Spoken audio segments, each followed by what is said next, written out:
Well, folks, we were hoping to go down to the Four Seasons for a few He-Man rugger pints, but unfortunately, George Hook the Great wants to make yet another point this time about Ronan O'Gara. George! Well, no, I don't want to make a point about Ronan O'Gara, but what do you want to talk about? What I do want to do is this, if you'll let me finish, Tom. Finish away, George! Is talk about this game in the context of Ireland's progress in world rugby and pluck irrelevant quotes from the Bible while I'm doing it, Tom. Well, I'm not sure that relevant quotes in the Bible are entirely relevant, George. Grandpa, what do you think about quotes in the Bible? Well, I don't know. Popey wouldn't know the Bible if it came up to him and bit him on his huge New Zealand Kiwi square head, Tom. Thanks very much for that, George. Now, George, after our performance in the Six Nations Championship, George, do you think Irish rugby is right up there with Australia and New Zealand? I think it's right up there now with the Isle of Man, Tom. The Isle of Man, George? Slightly harsh there. Grandpa, what do you think, the Isle of Man? Well, I don't know. The Isle what Popey knows about the Isle of Man is exactly what the Isle of Man knows about Popey.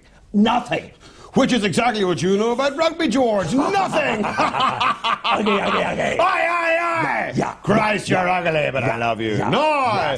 The Six Nations are over, George, so to sum up the season, what would you say, George? Well, to quote from the great book of Ecclesiastes... no, George, you are all out of quotes. You have used up your quote quotient. Bren Pope, do you have any quotes to make? You haven't used up your quote quotient. Well, I don't know, to maybe quote from Popey would know a quote if an inverted comma came up to him and bit him on his oversized Antipodean Well, I'm going to have to cut you across there, George, before you say arse. Too late, Tom.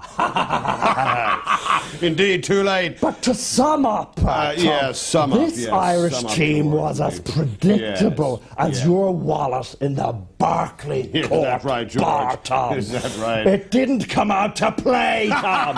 No, not very funny. That is, of course, a predictable and stupid way of a very stupid, fat, ugly man. George Hook, and of course, we've got the Australian there. The New Zealander, Bren Pope. Thank you very much. That's all we've got time for this particular Six Nations. Catch me on my radio show. Shut up, you stupid man. I am such a finer man.